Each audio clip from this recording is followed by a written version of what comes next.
Baghdad میں ایک بزرگ تھے تو درزیوں کا کام کرتے تھے. اللہ کے نبی حضرت ادریس علیہ السلام بھی درزیوں کا کام کرتے تھے. خوش ہوئے نا بات سن کے؟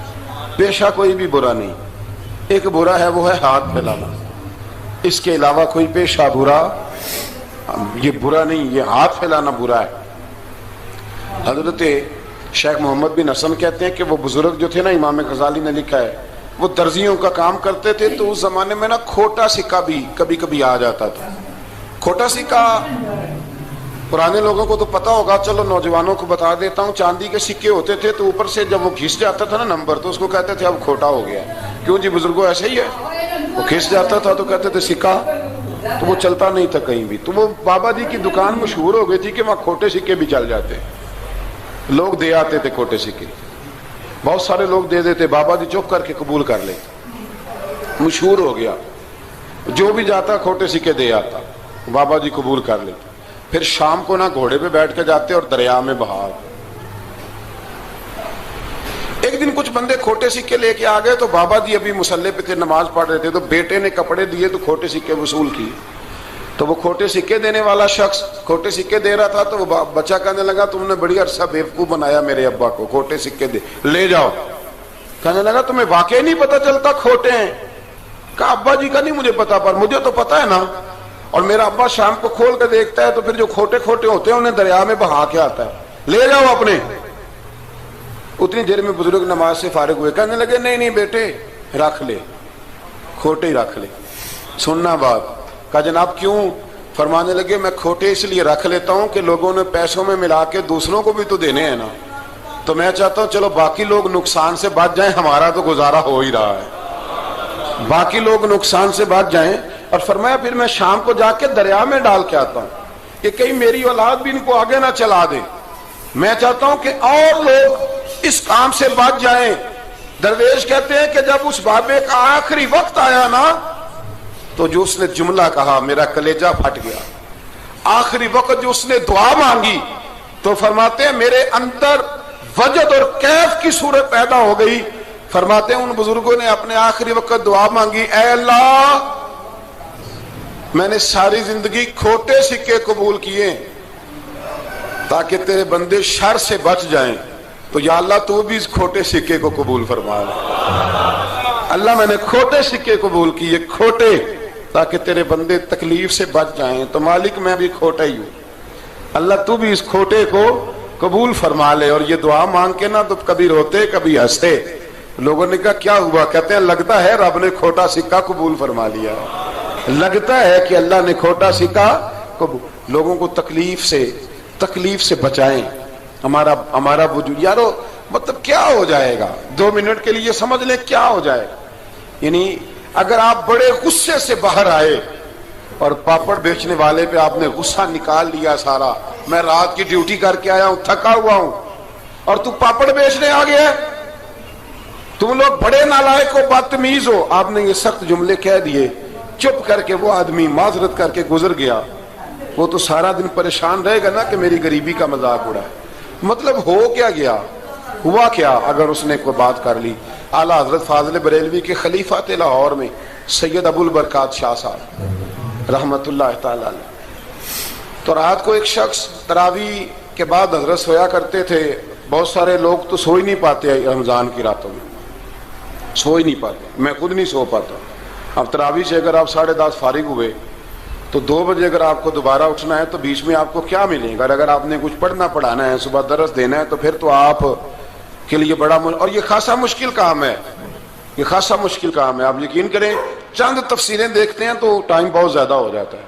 وہ پھر آگے سننے والوں پہ بھی ڈیپینڈ کرتا ہے ان کے مزاج مبارک کس طرح کے.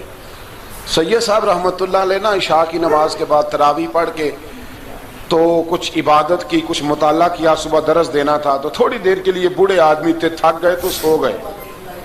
ایک بندہ نہ کہیں گیا ہوا تھا تو واپس آیا تو اس نے دروازے پہ دستک دی. تو سید صاحب کے بیٹے تھے، بخاری شریف کی شرح لکھی، بڑے عالم تھے، سید محمود رضوی صاحب رحمت اللہ. رضوی صاحب کہتے میں نے دروازہ کھولا، میں نے کہا ہاں جی بولو. کہنے لگا جی میں نے سید صاحب سے ملنا ہے. مفتی اعظم پاکستان تھے وہ، لاہور میں حزب الاناف ادارہ تھا، سید ابو البرکات شاہ. میں نے حضرت صاحب سے ملنا ہے. تو کہا کوئی حکم ہو تو مجھے نہیں کہ میں نے انہی سے ہی ملنا ہے. یہ بھی بڑا مسئلہ ہوتا ہے, میں نے انہی سے ہی ملنا ہے. چلو ٹھیک ہے جی, انہی سے مل لو. تو کہتے ہیں اتنی دیر میں نا سید صاحب بھی اٹھ کے آ گئے. محمود کون آیا؟ تو اس نے کہا حضور میں آپ کا ایک عقیدت مند ہوں, تو میں کہیں گیا ہوا تھا تو ابھی واپس آیا ہوں, تو مسئلہ نا کئی دفعہ پوچھنا کرتا ہوں تو بھول جاتا ہوں, ذرا بات کی نزاکت کو دیکھنا, بھول جاتا ہوں. تو یاد آیا تھا تو میں نے کہا چلو ابھی پوچھ آتا ہوں, گزر رہا تھا یہاں سے. میں پوچھو. کہنے لگا جی پوچھنا یہ تھا کہ جس نے فرض جماعت کے ساتھ نہ پڑھے ہوں رمضان میں, تو کیا وطر جماعت سے پڑھ سکتا ہے؟ مسئلہ پوچھنا تھا. علامہ محمود رضوی صاحب کہتا ہے مجھے بڑا ہی غصہ آیا. میں نے کہا کہ پتہ نہیں کوئی اس وقت مشکل آ گئی ہے جو رات کو آیا ہے. کسی وقت انسان رات کو طلاق دے بیٹھتا ہے, کوئی ایسی بات ہو جاتی ہے تو عالم کے دروازے پر, یہ تو عام سا مسئلہ ہے, سویرے بھی پوچھ لیتا. اتنی تکلیف دی اس نے, کتنی بڑی اذیت ہے. اور ایسے ہوتا ہے, ہم نہیں یہ احساس کرتے کہ یار تھوڑا سا دیکھ لیں, ماحول کو دیکھ لیں, طبیعت کو دیکھ لیں. مجھے بڑی اچھی طرح یاد ہے کہ میں نے ایک دفعہ نا ایک عالم سے مسئلہ دریافت کیا, وہ ہمارے استاد تھے, تو مجھ پہ ناراض ہوئے. میں بڑا پریشان ہوا کہ پوچھی تو میں نے دین کی بات تھی, تو استاد ہی ناراض ہو گئے. استاد واپس آیا تو یہ کہنے لگے تمہیں پتہ ہے میں شوگر کا مریض ہوں. میں بڑی تکلیف میں تھا, اور میں نے نماز کے لیے میں جلدی کیوں اٹھ کے چلا گیا تھا, میں نے ایک روٹی کھانی تھی, مجھے کچھ ہو رہا تھا. تو اب میں اگر تجھے انکار کرتا, دین کی بات تھوڑا دیکھ لیا کرو, مزاج کو سمجھ لیا کرو, تم سمجھتے نہیں, احساس نہیں پیدا کرتے.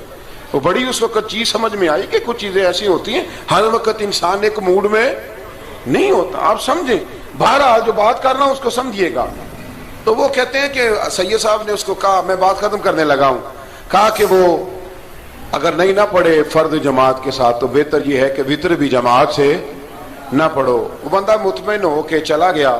سید صاحب اپنے کمرے میں چلے گئے تو علامہ صاحب کہتے ہیں مجھے بڑا غصہ آیا. میں نے اس کو بلایا, میں نے کہا کہ کیا تیری جان کے مصیبت میں آئی ہوئی تھی, اسی وقت ہی مسئلہ پوچھنا تھا, اسی وقت ہی پوچھنا تھا, دن نہیں چڑھنا تھا, یا تجھے حضرت اسرائیل بتا گئے تھے کہ تیری آخری رات ہے؟ کہتے میں نے پورا غصہ نکالا اس کا. میں نے کہا تو بڑا ہی بیوقوف آدمی ہے, بوڑھے آدمی ہیں, اور بڑی مشکل سے نیند آتی ہے, آ ہی گئی تھی تو آ گیا ہے. کہتے میں غصہ کر رہا تھا تو سید صاحب آ گئے, تو آ کے مجھے ڈانٹا, چپ کر, اس طرح کسی کے ساتھ بات کرتے ہیں. پھر اس کو کہنے لگے بھائی معاف کرنا, یہ ابھی بچہ ہے, اسے پتہ نہیں. کہتے ہیں پھر مجھے کمرے میں لے گئے اور بہت بڑا ہی جملہ کہا. اگر آپ اپنا کلیجہ ٹھنڈا کرنا چاہیں نا تو اس طرح بھی کر سکتے ہیں. بہت بڑا جملہ کہا. کہنے لگے معبود مسئلہ تو میں نے بتایا, تمہیں کیا تکلیف ہوئی؟ اور پھر فرمانے لگے شکر کرو اللہ کا, اس دور میں بھی کوئی دین کی بات پوچھتا ہے. شکر کرو اللہ کا, اس دور میں بھی کوئی دین کی بات پوچھتا ہے. شکر کرو اللہ کا, کوئی دین کی بات پوچھتا ہے, ورنہ تو لوگ پوچھتے ہی نہیں. تو اگر آپ خوش کرنا چاہیں اپنے آپ, تو آپ سائیکل والے پہ غصہ کرنے کی بجائے یہ بھی تو کہہ سکتے ہیں نا شکر ہے رزق حلال کما رہا ہے, مانگ کے نہیں کھاتا, شکر ہے یہ محنت کر رہا ہے اپنی. تو آپ اپنے ذہن کو اس طرح کا بنائیں, سوچ کو اس طرح کا بنائیں. آج اس جمعے میں ہم نے ارادہ کرنا ہے کہ ہم نے آسانیاں دینے کی کوشش کرنی, ہم نے لوگوں کو تکلیف نہیں دینی, ہم نے کسی کو آزمائش میں مبتلا نہیں کرنا, ہم نے کوئی ایسا کام نہیں کرنا جس کی وجہ سے لوگ سمجھیں کہ یہ آدمی بوجھ بن گیا. کبھی بوجھ نہ بنے. یارو کتنا بدبخت ہے وہ آدمی جس کے مرنے کی لوگ دعا مانگے, اس کے مرنے کی. حضرت عبداللہ ابن مبارک کے پڑوس میں ایک یہودی رہتا تھا, یہودی تھا, یہودی. حضرت عبداللہ ابن مبارک مکان بیچنے لگے. حضرت عبداللہ ابن مبارک کا پڑوسی مکان بیچنے لگا, وہ یہودی. تو کہا تو کہا کتنے کا؟ 2000 دینار کا. 2000 دینار. تو انہوں نے کہا کہ اس گلی میں, اس محلے میں تو 1000 دینار کا مکان ہے, تو تیرا 2 کا کیوں ہے؟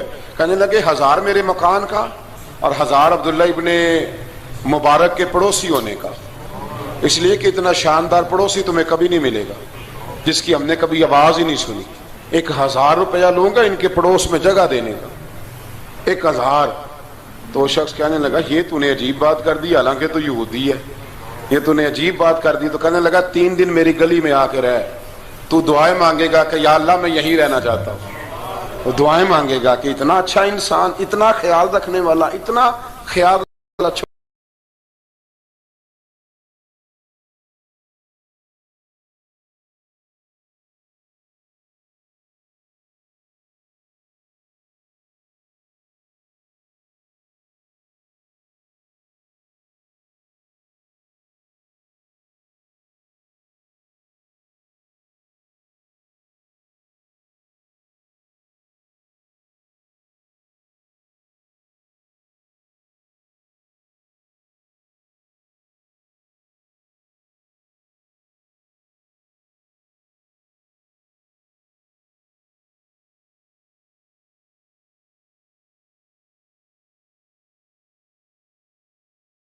کریں، کسی سے پیار کریں، اور یارو چھوڑو مزدور بن جاتے ہیں۔ شیخ سعدی کہا کرتے تھے جب سے مخدوم بناؤں نا لوگوں سے خدمت کرانے لگاؤں مزہ ہی نہیں آیا۔ مزہ تو تب آیا ہے کبھی نانی کی خدمت، کبھی دادی کی خدمت، کبھی ابا کی خدمت، کبھی اس کی خدمت، کہتے ہیں وقت گزرا تو پھر استادوں کی خدمت، پھر اللہ نے موقع دیا تو پھر پیروں کی خدمت، اور کہتے ہیں میرا تو دل کرتا ہے میں مریدوں کی بھی خدمت ہی کروں، میرا تو دل کرتا ہے میں شاگردوں کی بھی خدمت ہی کروں۔ کہتے ہیں جو مزہ خدمت میں آیا ہے وہ خدمت کرانے میں یہ مزہ بھی لینے کی کوشش کریں۔ آج نا مخدوم بڑے ہی بن گئے ہیں، مخدوم بڑے ہی بن گئے، کس کس کی بندہ خدمت کرے؟ تو اس طرح کریں، کچھ خادم بھی تو پیدا ہونے چاہیے نا، کچھ خادم بھی پیدا ہونے چاہیے۔ مہمان خصوصی بڑے ہو گئے، کوشش ہونی چاہیے کچھ عام سے بھی مہمان بنے، عام سے بھی، جو خاص مہمان نہ ہوں، جن کا ارادہ ہو کہ نہیں ہم نے پیار ہی بانٹنا ہے۔ دعا ہے رب کریم کی بارگاہ میں اللہ خوبصورت دین پر خوبصورتی